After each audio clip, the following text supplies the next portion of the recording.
Good evening, everyone. This is day 63 of growing vegetables in Canada outdoors. As my daughter and I transition from the indoor grow season to getting all of our stuff outdoors organically right through the Canadian summer. For day 63 nighttime, let's take a quick gander.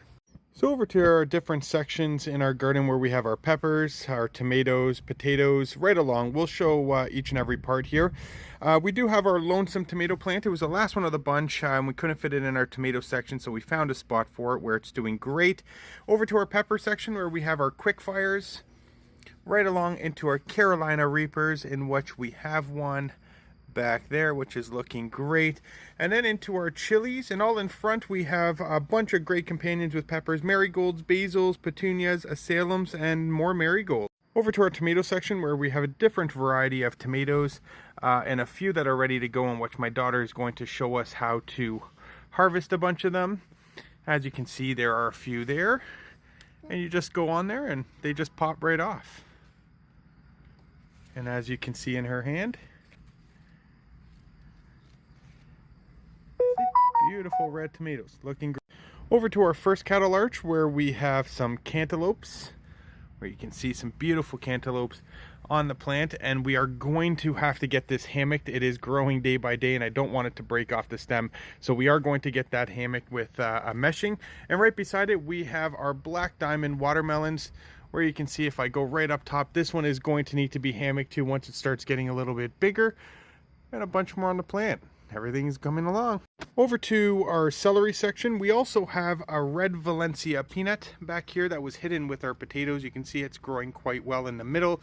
And our last single celery, all the rest of them we have harvested, given them away to family, friends, and again, we saved a couple for ourselves to use for homemade soups. All in there, we have companions from marigolds, basils, petunias, curries, some asalums, and some more marigolds. So over here where we have our Jamaican callaloo, followed by our corn, they are excellent companions together. And with callaloo, you don't trim the whole plant right off. You do trim certain areas down and they come back full throttle. And as you can see, we did a massive harvest about a month and a half ago, and they're just fully bushy again. Over to our second cattle arch where we have our loofah gourds, followed by a bunch of our cucamelons that my daughter absolutely loves to pick right off the plant and eat them as she comes outside.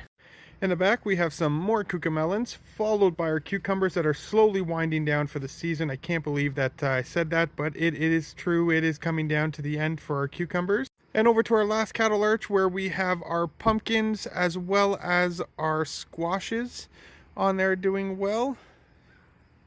Over to our cold weather crop section where we have a bunch of our onions, Italian oregano, some thyme, and rosemary. And over to our last section of the garden where we have our beans, followed by a bunch of companions from marigolds, curries, and asalums. So over here where we are in our temperature controlled greenhouse, my daughter and I, she's going to show everyone how we water to keep everything alive. Over here, go ahead.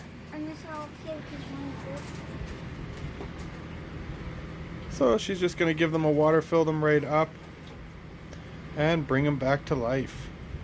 Over here where we have our international tomatoes that were all started by seeds, with these ones here. Just some of the bigger ones we got transplanted and put into some cages. They're from Germany as well as Italy. Right beside it we have our pineapple plant. And then beside that we have peach seed. Nothing sprouted yet. Over to some of our potted items where we have potted strawberries, followed by potted chamomile, and our recycling bin potatoes.